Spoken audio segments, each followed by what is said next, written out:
João capítulo 2, versículo 1. Diz assim: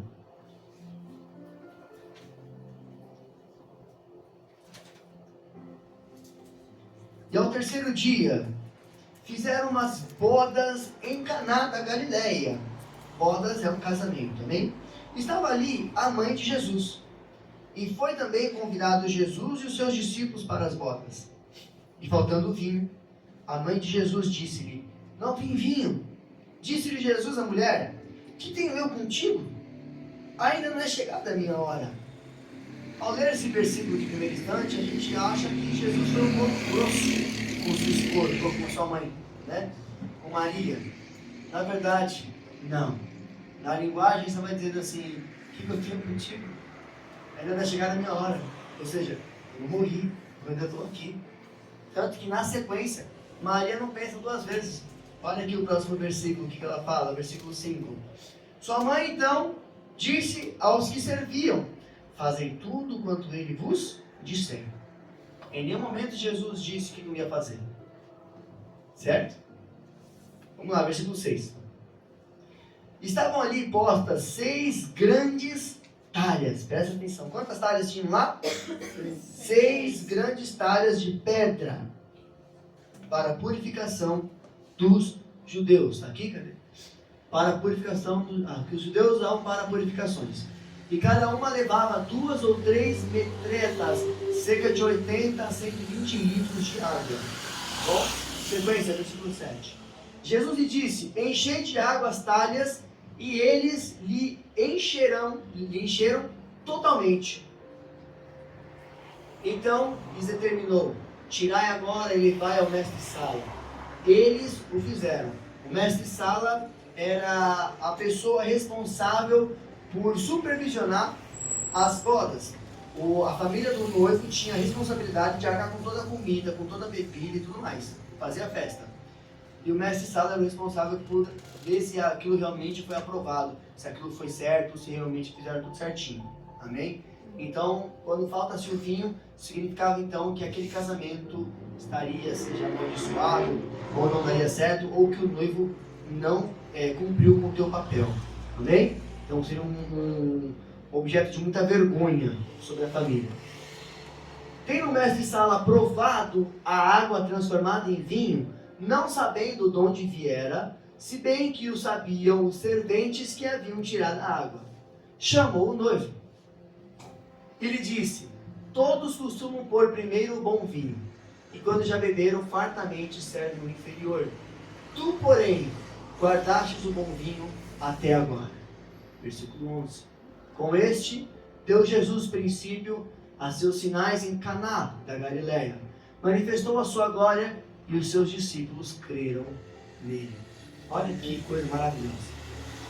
Quando a gente passa pela história, simplesmente passa, a gente acha que Jesus transformou água em vinho. Que legal. Restituiu ali o que seria um objeto de vergonha para a família. Que legal. Mas existe algo que João escreve que às vezes a gente lê e deixa passar. Era uma festa de casamento, amém? Concordam comigo que os vinhos tinham acabado? E os vinhos, quando eles eram levados em talhas grandes também, porém de cerâmica ou de barro. E não chamado de odres, né, também. E não em talhas de pedra. Por que Jesus não olhou para esses potes que estavam vazios, essas vasilhas vazias, e falou: enche elas, para fazer a transformação? Eles estavam numa casa judia, porque esse objeto era objeto de judeus, para a purificação. Por que João detalha que eram 6 talhas de pedra? Presta atenção. João ele chama a transformação de água em vinho não apenas de um milagre, mas ele chama de um sinal. Milagre é uma intervenção sobrenatural. Sinal é uma intervenção sobrenatural que também aponta para uma verdade muito maior. Aponta para uma verdade mais profunda. Jesus resolveu um problema real naquele casamento, O vinho havia acabado, contudo, ao escolher aquelas talhas de pedra destinadas à purificação, ele começa então a nos revelar que estava fazendo algo muito maior do que preservar a honra de uma família judia. Jesus estava começando então a revelar quem ele era e aquilo que ele veio realizar. Havia 6 talhas de pedra naquele lugar. Elas estavam relacionadas à purificação cerimonial dos judeus. As pessoas utilizavam aquela água para lavagem rituais antes da participação de celebrações. Como que acontecia? Cada judeu, quando havia um contato, seja com alguém que pecou ou alguma coisa, eles tinham que fazer uma purificação. Era um ritual de purificação. Eles então mergulhavam dentro dessas talhas e tinha seus períodos ali para se limpar, para se purificar. E por que talha de pedra? Porque a de barro, a de cerâmica, o que seja, elas impregnavam, né, as bactérias e tudo mais, então ela acabava ficando contaminada. Já a pedra podia ser usada para limpar todos os outros materiais, até mesmo a própria pessoa. Porque a pedra, ela não se contamina, ela não fica contaminada pelo que está, né, saindo naquelas águas, fazendo limpo, purificado naquela água. Por isso então, pedra. Olha que interessante. Se era de pedra e não podia ser contaminada com absolutamente nada, a água que estava lá dentro era pura. E Jesus transformou ela em vinho.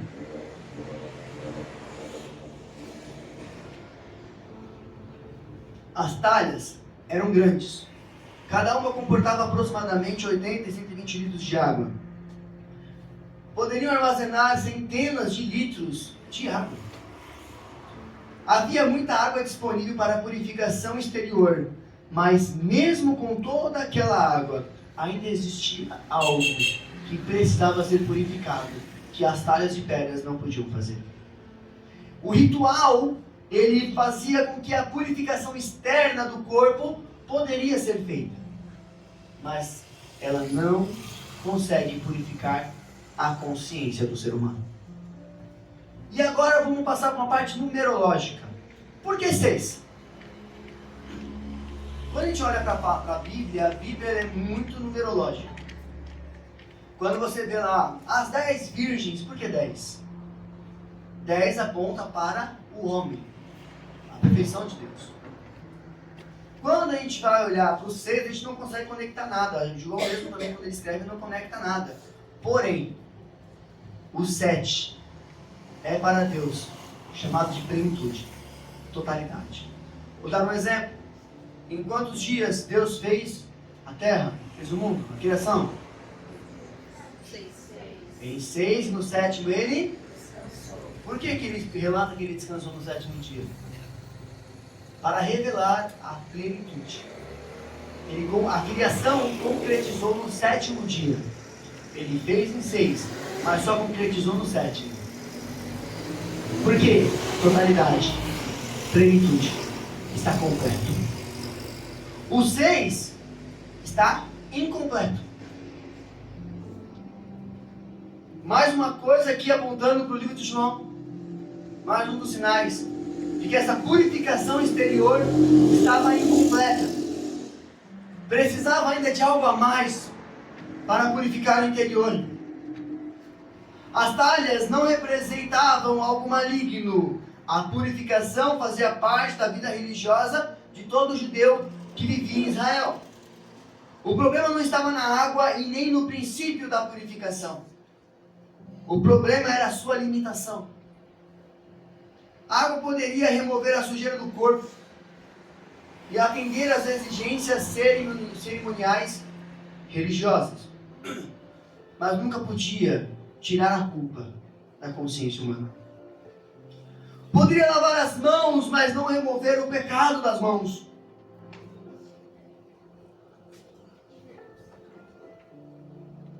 Poderia preparar alguém exteriormente para uma cerimônia, mas nunca transformar um coração.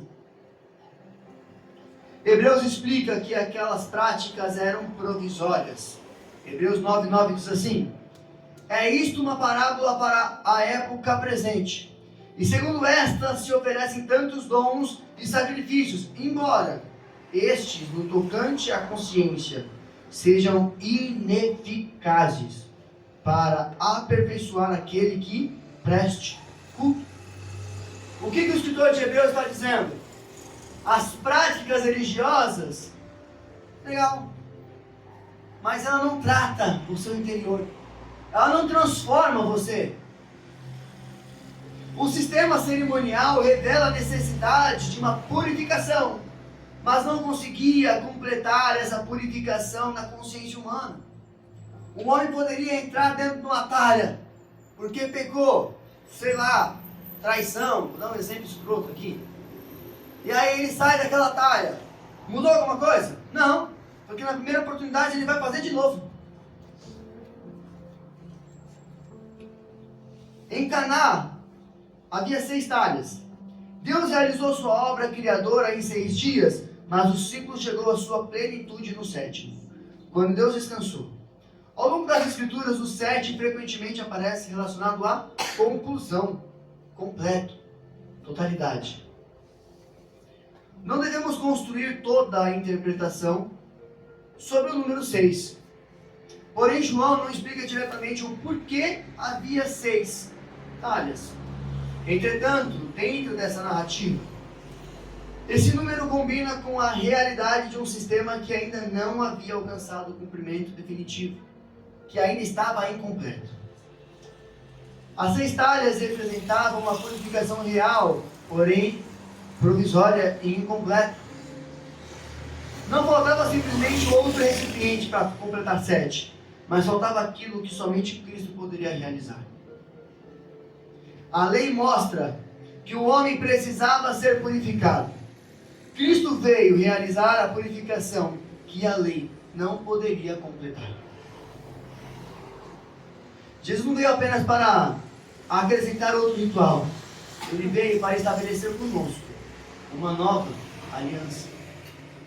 Jesus, ele transforma então a água da purificação em vinho, amém? A água colocada dentro dessas talhas, água de purificação. Jesus disse aos serventes: enchei de água essas talhas. Eles não as encheram pela metade, eles encheram até em cima, ou seja, até a boca. Pensa o peso para carregar isso aqui, sangue do cordeiro. Tem uma outra meditação sobre isso, sobre o serviço que é. Deus faz um milagre, mas você tem que trabalhar também. Jesus mandou tirar daquela água e levar ao mestre-sala. Quando ele provou a água, havia se transformado em vinho. E não em qualquer vinho. Mas o mestre-sala disse que foi o melhor vinho. Um cara que provava vinhos em outras festas, diz que era o melhor vinho. Jesus tomou a água associada à purificação e a transformou em vinho. Isso não foi uma ação aleatória, o primeiro sinal já apontava para aquilo que Cristo iria realizar. A antiga purificação dependia de água colocada em recipientes. A nova aliança seria estabelecida pelo sangue do Filho de Deus. Naquela ocasião, o vinho ainda não é chamado diretamente de sangue, porém, quando nós observamos ao decorrer das Escrituras, chegamos então à última ceia e à cruz, e aí compreendemos que Caná preparava o caminho para uma revelação do que Cristo faria. Quando a gente passa a percorrer a vida inteira, você vai passar João capítulo 2, Jesus transforma água em vinho. João capítulo 4, Jesus encontra uma mulher samaritana no poço. Ele oferece para ela água viva, que brotará nela uma fonte de águas que jorrará para a vida eterna. E quando você vai lá para a cruz do Calvário, você vê que Jesus, quando ele é perfurado, sai da sua lateral do seu corpo sangue e água. E antes de ser perfurado, na mesa da ceia, ele fala que o sangue dele é a nova aliança.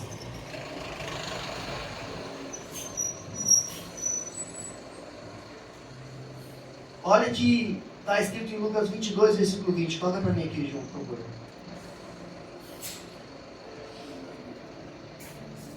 Semelhantemente, depois de cear, tomou o cálice, dizendo: este é o cálice da nova aliança no meu sangue, derramado em favor de vós. Jesus disse isso para os seus discípulos e Jesus ainda não havia sido crucificado. Em Caná, Jesus transformou água em vinho e manifestou a sua glória. Na ceia, ele tomou o vinho e anunciou o seu sangue. Na cruz, ele derramou o seu sangue para nos purificar. A sétima talha que precisava para que então pudesse ser completo é Cristo. Cristo se resume a 7 talhas, porque te purifica de dentro para fora. A água que Cristo oferece passa a estar dentro do homem. Como eu falei, João capítulo 4 vai falar sobre a mulher samaritana. No versículo 14 especificamente ele fala: aquele porém que beber da água que eu lhe der, nunca mais terá sede. Pelo contrário, a água que eu lhe der será nele uma fonte a jorrar para a vida eterna.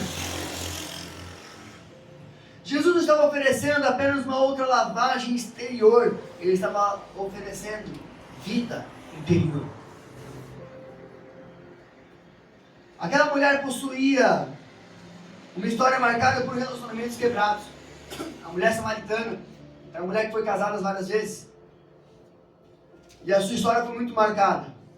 Muitas frustrações. Uma sede emocional incontrolável. E conflitos religiosos, porque ela pergunta para Jesus. Uns dizem que é em Samaria que tem que adorar, outros dizem que é na Judéia. Aonde a gente tem que adorar de fato? Desde que tu és profeta, aonde que eu tenho que adorar de fato? E aí Jesus fala: haverá um dia, e esse dia vem,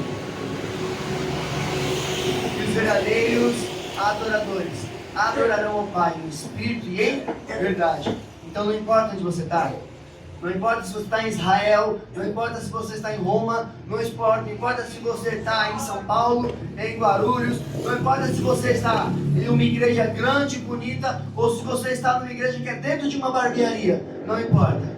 Se você buscar o Senhor com intensidade no teu coração, Ele verdadeiramente se manifestará na sua vida. Glória a Deus.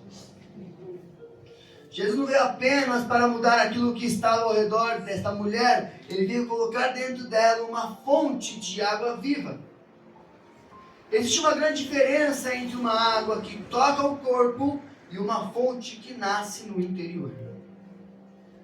A água exterior precisa ser aplicada repetidas vezes.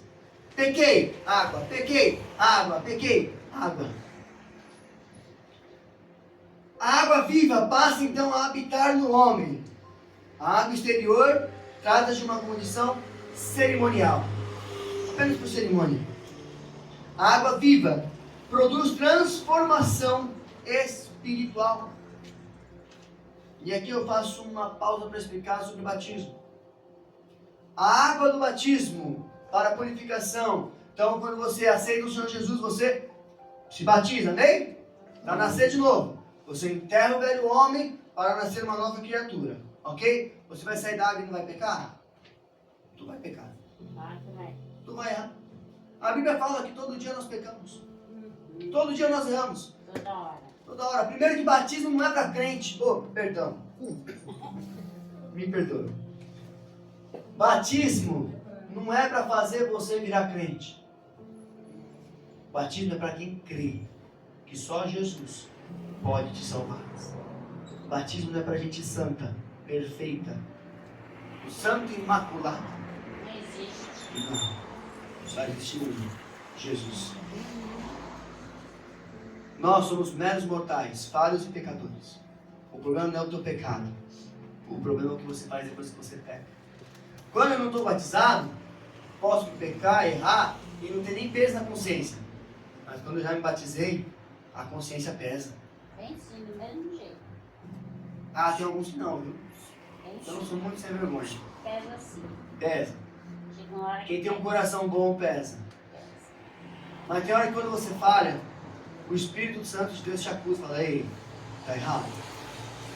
E aí você se levanta, corrige. O problema não é o pecar. O O problema é o que você faz depois que você peca. Cair é uma coisa. Cair faz parte. Permanecer caído é uma escolha. Eu posso cair. Permanecer no chão é uma decisão minha. Porque se decidir se levantar, você se levanta. Uma vez eu conversei com um rapaz, na época eu ganhava, acho que era R$2.000, alguma coisa, 2.500, há uns anos atrás, né? Que 2.500 eles conseguiam manter uma família.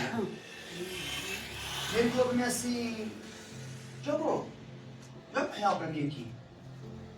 Hoje você ganha isso porque é o que a sua família precisa, certo? Eu falei, sim.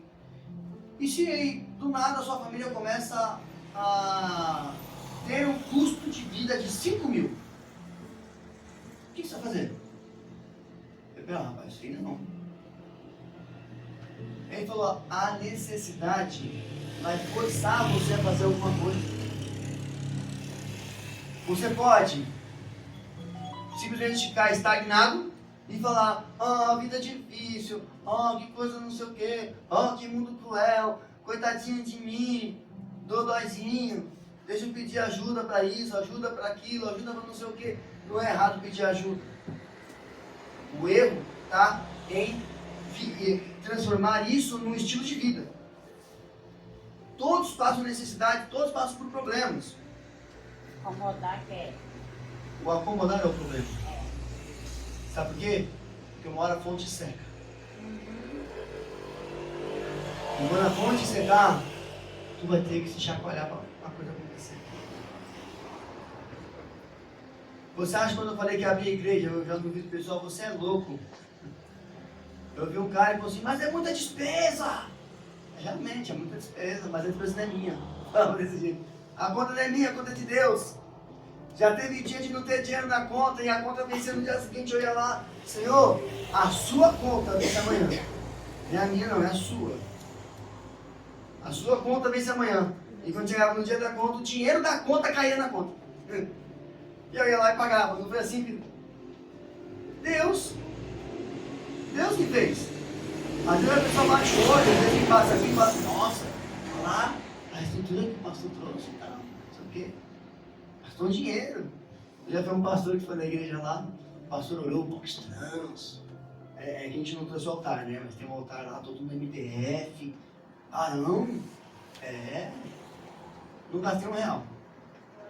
Deus mandou tudo. Quando eu decidi fazer, eu tirei as medidas, liguei para falar, pô, eu preciso de madeira. Qual o tamanho? A medida é tanto por tanto, tem aí? Se tiver eu vou buscar, aí eu dou um jeito, vou dar uma adaptada. Falei, cara, eu montei isso aí para o cliente. Enviei, mas o cliente vai usar apenas 3 dias. Depois ele vai entregar de volta e eu vou dispensar. Pode me buscar que é seu. Quando eu peguei e coloquei exatamente, Deus, exatamente o tamanho. Escuta, a água viva produz transformação espiritual. Por isso muitas pessoas que batizam nas águas, saem dali e parece que nada aconteceu, foi simplesmente um banho de água. Porque não houve transformação, não houve mudança de conduta, não houve uma mudança de vida. Se não houve uma mudança de vida, o verdadeiro dono da água viva não entrou. A água exterior prepara um momento religioso, mas apenas a água viva gera vida eterna. A religião sem transformação preocupa-se somente com aquilo que as pessoas conseguem enxergar.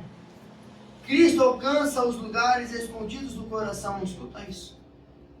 Quantas das vezes escolhemos uma roupa com cara de religioso? Colocamos uma Bíblia debaixo do braço para ter cara de religioso. Mas a transformação do coração é zero. Podemos participar da ceia, mantendo uma aparência de comunhão, enquanto alimentamos conflitos, orgulho e falta de perdão. Podemos cantar, podemos pregar, servir e continuar escondendo áreas da nossa vida que ainda não entregamos ao Senhor.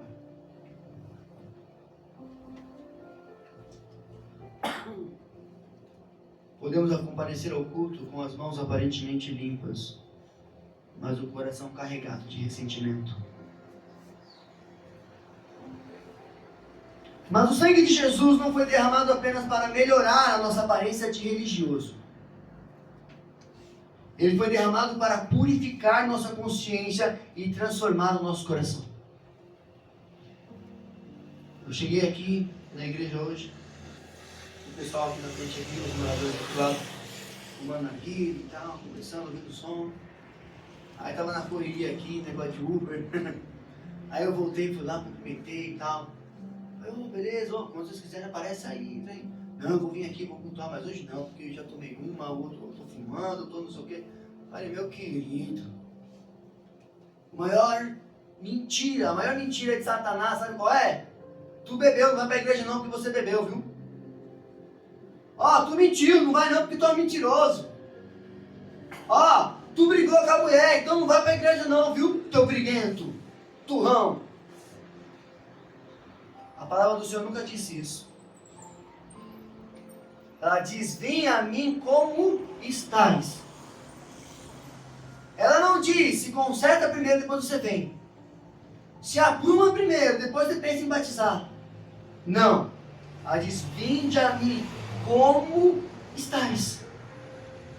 Escuta, a obra de transformação quem faz é Jesus em você, não é você. Se você continuar tentando na força do teu próprio braço, você nunca vai conseguir. Na força do nosso braço a gente não consegue. A gente precisa chamar Jesus para fazer parte dessa história, para ser o autor dessa transformação. Na cruz saíram sangue e água de Jesus. Jesus havia sido crucificado e quando os soldados chegaram, perceberam que ele já estava morto. Então aconteceu algo que João fez questão de registrar. Abra para mim o livro de João, capítulo 19, versículo 34.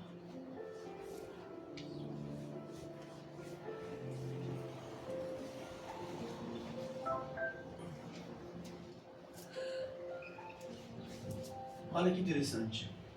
Adoro quando isso acontece.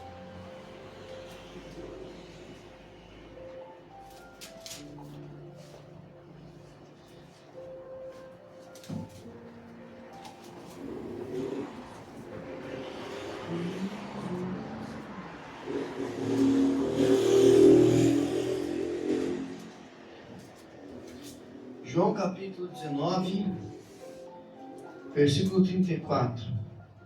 Diz assim: contudo, um dos soldados lhe furou o lado com uma lança, e logo saiu sangue e água.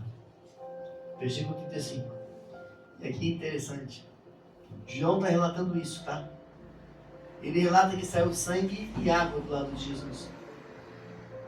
E no versículo 35 ele relata: e aquele que viu, testificou. E seu testemunho é verdadeiro. E sabe que é verdade o que diz, para que também vós o creias. João dizendo, eu testifiquei, eu vi, eu sou testemunho disso. Em Caná, encontramos a água da purificação transformada em vinho. Em Samaria, encontramos a promessa da água viva. No Calvário, encontramos sangue e água saindo do lado de Cristo. A cruz é o lugar onde a purificação definitivamente foi realizada. A obra completa da purificação do homem é a cruz. Não estamos afirmando que cada detalhe possui apenas um significado simbólico. Pois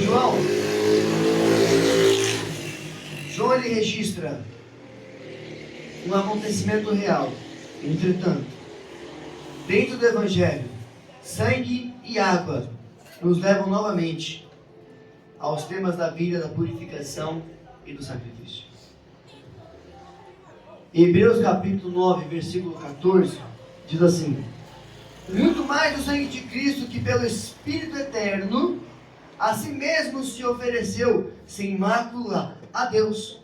Purificará a nossa consciência de obras mortas para servirmos ao Deus vivo. Escuta, quem pode purificar a sua mente contaminada pelas obras que você já realizou no passado? Obras mortas significa obras que eu não pratico mais. Porém, elas podem vir na sua mente e perturbar a tua mente e te induzir a voltar ao velho homem e te induzir a falhar e errar de novo. E quem pode purificar a tua mente? O sangue de Jesus. Ore, clame o sangue de Jesus sobre a sua consciência. Quando o espírito de quinta série se manifesta e fala: Jesus, aleluia, o sangue do Senhor na minha mente.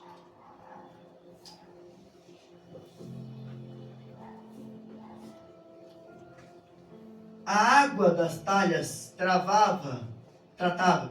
Eu falei de manhã tratava e falei agora de novo tratava. As águas das talhas, a água das talhas tratava da condição cerimonial. O sangue de Jesus tratava da consciência humana.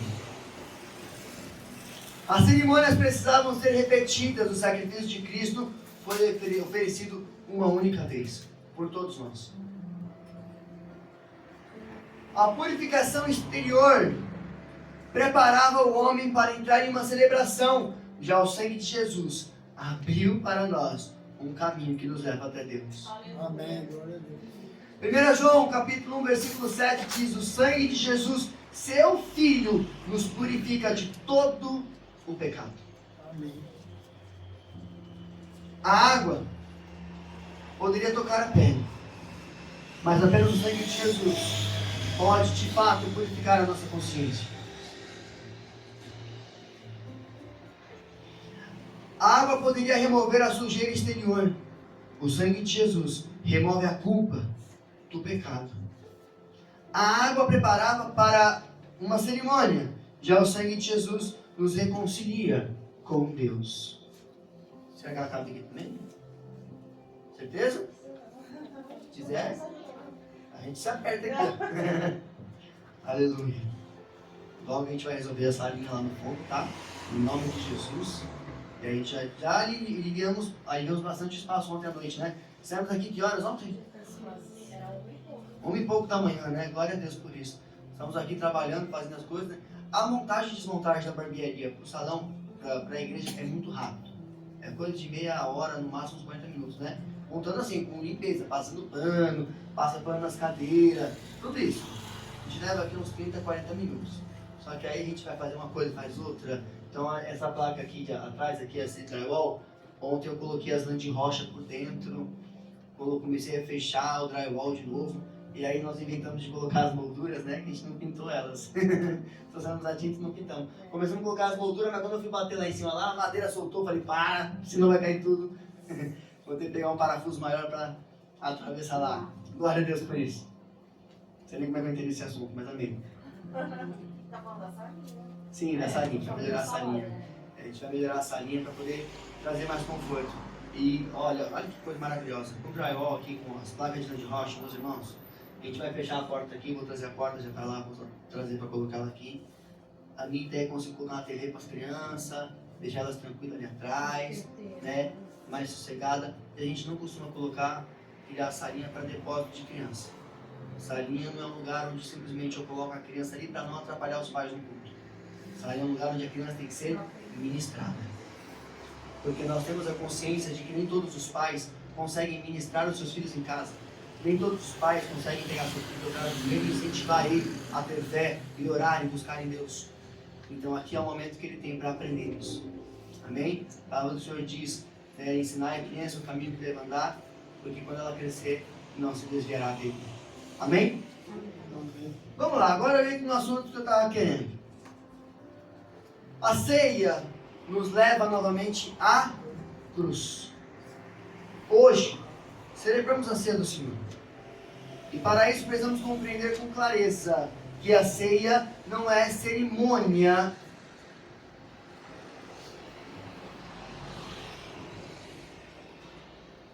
Perdão, não é a cerimônia da ceia que nos purifica automaticamente. mas é o sangue de Jesus. Ah, então, significa, então, bispo, que se eu pegar aqui um cálice de vinho, de suco de uva, e tomar ele, que representa o sangue de Jesus, então é isso que está me purificando? Não. Isso é uma representação do sacrifício de Jesus. O que vai purificar o teu coração, a tua mente, é o sangue de Jesus sobre a sua vida. O sangue que você clama na sua casa com os joelhos dobrados, o sangue que você clama quando você está aqui na igreja no momento de adoração. O pão e o cálice nos conduzem à lembrança da obra de Cristo. A ceia anuncia aquilo que Cristo realizou, nos faz olhar para a cruz. Ceia que não me faz olhar para a cruz, não é ceia do Senhor. Os seus discípulos, na última ceia, havia sobre eles um clima de luto. Uma preocupação, porque Jesus falou de um traidor. Daqui a pouco ele molha o pão no vinho e dá para Judas e fala, vai fazer o que está já no seu coração. Judas se levanta e sai. E eles sem entenderem nada, o que está acontecendo? Jesus mandou Judas ir fazer o quê? E acho que de tanto pensar, de tanto não sei o quê, não conseguiu nem ficar algumas horas acordado com Jesus no pé do monte. Jesus vai para o Getsemane para oração, e lá no Getsemane ele coloca os seus 3 mais chegados. Esperem aqui que eu vou ali orar. E Jesus vai em agonia orando, transpirando sangue. E quando ele volta, seus discípulos estão dormindo. E Jesus totalmente chateado e movido por um sentimento tão de desprazer, olha para ele e fala assim, vocês não conseguem ficar comigo 1 hora acordado, vigilante comigo?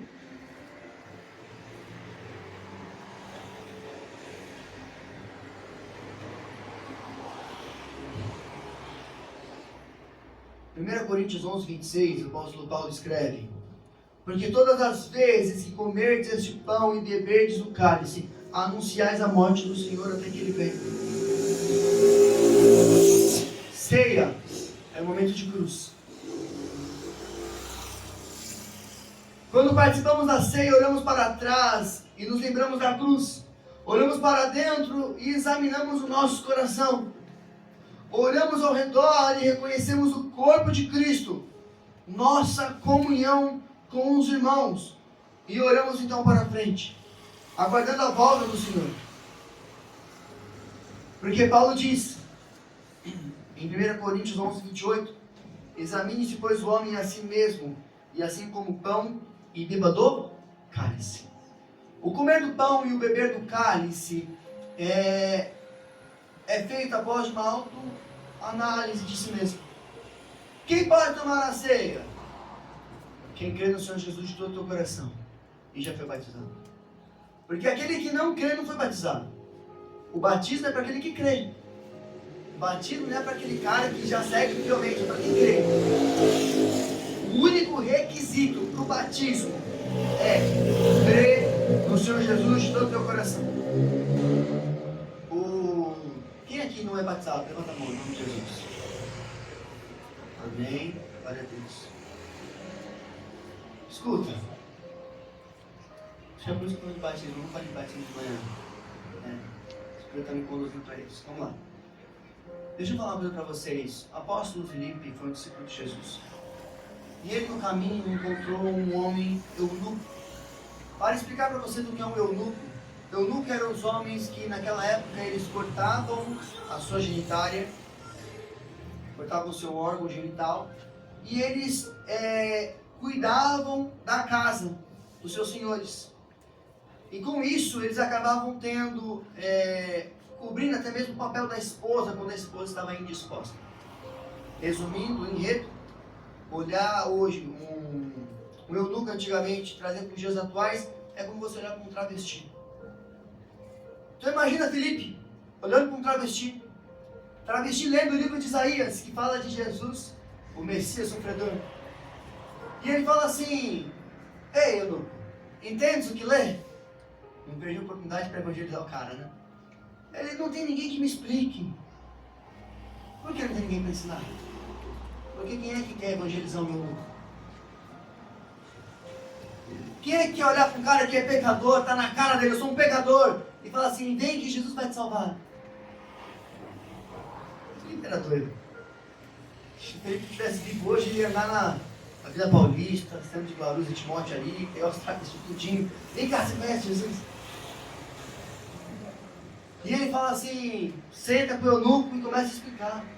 Pelas suas pisaduras fomos sarados. Está aqui, ó, está apontando para Jesus, aquele que veio, que foi crucificado. Eu andei com ele ressuscitou morto, ele curou enfermo, ele cumpriu o que a palavra dizia, ele é o Messias. E agora todo aquele que crê nele e for batizado terá vida eterna, será salvo.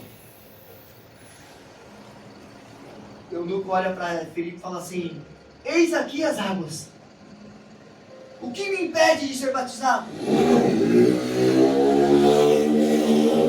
Ele faz uma pergunta bem clara, que quebra qualquer ideologia religiosa, de qualquer denominação, que fala, para você ser batizado, você tem que ser casado, você tem que ter isso, você tem que não sei o quê, tem que ter 3 meses de cadeira da igreja, tem que ser dizimista, senão você não pode ser batizado. Mentira! Isso não é Bíblia. Isso é lei humana, nunca bíblica. Porque o eunuco perguntou para Felipe, o que eu preciso para ser batizado? Ele está perguntando quais são as prerrogativas para ser batizado. E Felipe responde, crês no Senhor Jesus de todo o teu coração? Ele falou, eu creio. Ou então nada mais te impede. Levou para a água e batizou. Dali para frente, a vida do eunuco é com o Espírito Santo. Não é mais com o Felipe. Porque ele entregou a vida para o Senhor.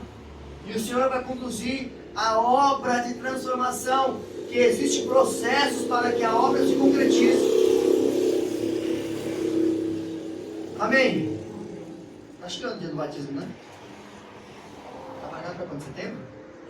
Acho que é, né? Amém. Próximo minuto eu vou falando sobre isso. 6. Veja, Paulo, quando ele fala, examine-te o homem a si mesmo e assim coma do pão e do cálice, ele não diz assim, ó, examine o outro, examine o teu próximo aí, procure o pecado do irmão. E ele também não diz, procure quem é digno de tomar a ceia. Não tem ninguém. Digno de tomar a ceia nem eu sou. A Bíblia é bem clara. Examine-te o homem a si mesmo. A ceia coloca um espelho diante de nós. Como está o meu coração? É isso que a ceia faz para mim. Colocar um espelho diante de mim e falar assim, quem sou eu? Como está aqui dentro? Existe algum pecado que estou tentando esconder? Existe alguém a quem preciso pedir perdão? Existe alguém a quem me recuso a perdoar? Estou participando da comunhão exteriormente enquanto mantenho uma divisão no meu coração? A minha aparência está limpa para todos? Mas a minha consciência está me acusando de alguma coisa? Este exame não tem a finalidade de nos afastar da mesa. Pelo contrário, de nos aproximar dela conscientes. Paulo não diz, examine-se e não coma. Ele diz, examine-se e assim coma. O exame vai produzir em nós um arrependimento e é reconciliação à mesa, e não um afastamento dela. Não somos convidados porque nunca falhamos. Somos convidados porque Cristo entregou o seu corpo e derramou seu sangue por pecadores arrependidos. Falar de acusar um ao outro é um negócio complicado. Comentei hoje de manhã, vou comentar aqui também. Um tempo atrás aí, minha esposa era loura, E aí eu andando na rua, encontrei minha irmã. Minha irmã chegou em mim e falou assim, preciso te falar uma coisa, viu, pastor? Opa, pode falar. Ela falou assim pra mim, tua esposa está em pecado. Rapaz, eu puxei ela de canto. Conta aí, acontecendo. Eu vou pegar ela em casa. Conta aí o que está acontecendo. O que ela errou? Fala! E já o coração, né? Aí ela, a sua esposa, pastor, pintou o cabelo. Irmãos, se eu tivesse uma cinta naquela hora, eu tinha que tirar. Eu olhei para ela e falei, mas irmã, desculpa aqui, mas baseado em que você está falando isso aí? Ela, não, está no livro de Provérbios. Ah, mas eu não abri Provérbios. Vamos lá. Está aqui, ó. A virtude do jovem está na sua força, e a glória dos idosos nos seus cabelos brancos. Falei, minha irmã, tá aqui, pastor, cabelo branco. Se você pintou, você está em pecado. Falei, irmã, que livro você está lendo? Ela falou, a Bíblia? Falei, não, qual é o livro dentro da Bíblia? A Bíblia é composta por 66 livros. Qual é o livro? Provérbios. O que é um provérbio? Falei, um provérbio deve ser interpretado e não tirado ao pé da letra. Porque se eu for tirar ao pé da letra, vamos ler esse versículo inteiro? Vamos lá. A virtude do jovem está na sua força. Então se eu pegar um jovem franguelo assim, magrelo igual eu, então lascou. Está em pecado também. Então todo jovem tem que ser fortinho. Se ele não for forte, então ele está em pecado também. Aí ela parou, ficou pensando. Ela fez esse texto para analisar. A virtude do jovem está na sua força. Que força? Força de vontade, dedicação. Um jovem consegue trabalhar, fazer faculdade, fazer curso, ficar tempo com a namorada, ainda bater uma bola com os amigos. Consegue fazer isso hoje? Sem chance. Isso é a virtude do jovem. É essa força que o versículo está falando. Força de vontade, disposição. Tem que ter uns jovens hoje aí que tá pior que alguém de 60 anos, né? Sangue do Cordeiro. Eu sou um jovem desse, viu? Eu sou jovem ainda. Eu sou um jovem 60 a mais. E aí eu falei para ela assim, mas a glória dos idosos está nos seus cabelos brancos. Significa que tempo de vida, experiência. E ainda está aprendendo. E ainda está aprendendo. Todo Falou dia. quem tem sabedoria. Todo dia. Todo dia aprende algo novo. Todo dia. Entenda. Não dá nada. Experiência de vida, é isso que o texto está falando. Ou seja, apontou, gente, meu coração saltou na boca. Já pecou demais, né? Eu falei, meu Deus, a minha mulher, minha costelinha. Que isso? Minha Eva pecando. Sexto, estou finalizando, tá? Quem foi perdoado precisa aprender a perdoar também. Sentada assim. Não podemos celebrar o sangue que nos concedeu perdão, enquanto deliberadamente negamos o perdão ao próximo. Mateus capítulo 6, Jesus nos ensina a oração do Pai Nosso. E lá no versículo 14 ele diz assim, depois do Pai Nosso, se perdoardes aos homens as suas ofensas, também o vosso Pai Celestial vos perdoará. E na oração do Pai Nosso ele diz, perdoai as minhas ofensas, assim como eu perdoo aquele que me ofende. Tu já pensou? Se você chegar hoje no céu, e aí o diabo vai lá para te acusar, e puxa a listinha assim, ó. Tá aqui, ó, tudo que ele fez. E Jesus fala para ele assim, o que você quer? Você vai falar o quê? Perdão, Senhor. É o que eu quero. Perdão. Aí vem o diabo. Ah, mas ele orou muito, viu, teu Pai Nosso lá na terra. Orou, perdoai, assim como eu perdoo. Aqui, ó, ele não perdoou fulano, não perdoou ciclano, não perdoou ninguém. Você já pensou? Se o mérito para você ter perdão fosse você perdoar também? Sinto lhe falar. Mas é uma realidade bíblica isso, tá? Fora que a falta de perdão é um copo de veneno que a gente toma esperando que o outro morra. A falta de perdoar faz mal para você, não para quem te feriu.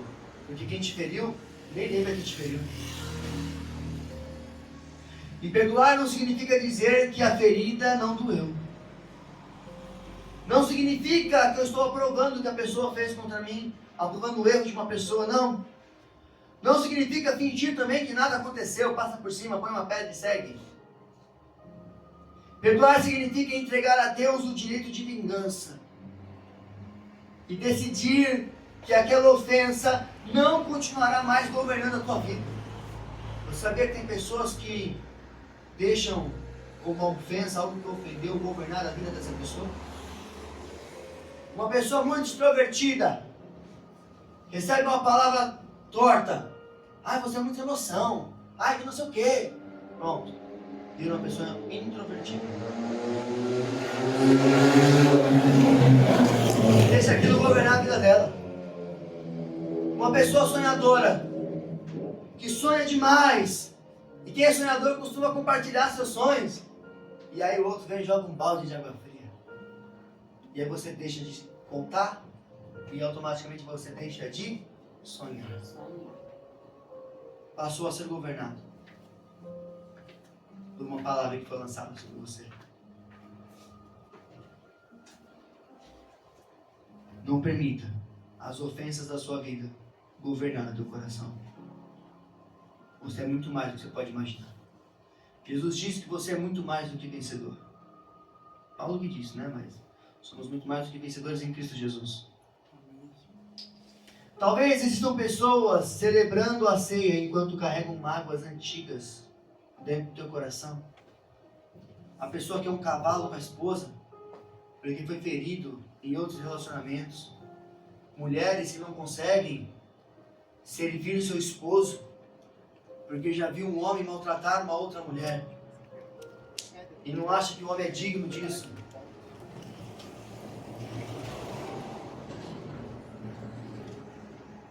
Talvez estejam na mesma igreja, participem do mesmo culto e tomem o mesmo cálice, morando na mesma casa, mas já não se tratam como irmãos. Não se tratam mais como entes queridos. Talvez alguém esteja aguardando o outro pedir perdão primeiro, para falar, tá vendo, você estava errado, eu estava certo. Orgulho, ego. Diante da cruz, perdemos o direito de alimentar todo o nosso orgulho. Quando olhamos para o cálice, não enxergamos apenas o pecado que alguém cometeu contra nós, também nos lembramos de quando nós somos perdoados. O quão caro custou você ser perdoado. O sangue de Jesus não apenas reconcilia o pecador com Deus, ele cria uma família reconciliada ao redor da mesa. Eu concluo dizendo que em Caná havia 6 talhas de pedras destinadas à purificação. Elas carregavam água suficiente para levar muitas pessoas, limpar muitas pessoas exteriormente. Mas não podiam purificar uma única consciência humana. Então Jesus chegou. Ele transformou a água em vinho e manifestou a sua glória. Depois encontrou uma mulher sedenta e prometeu uma água que se tornaria fonte dentro dela. Finalmente foi até a cruz. Seu lado foi aberto e de lá saíram sangue e água.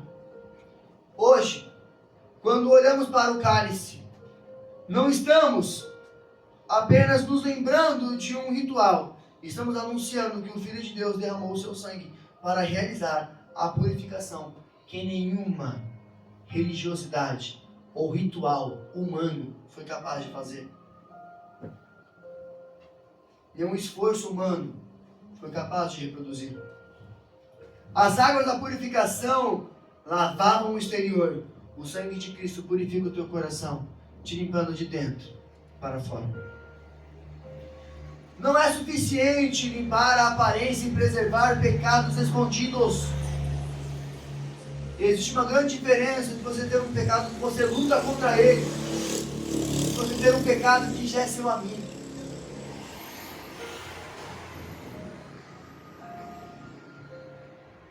Não é o suficiente participar do culto e continuar alimentando ressentimentos na sua alma, no seu coração.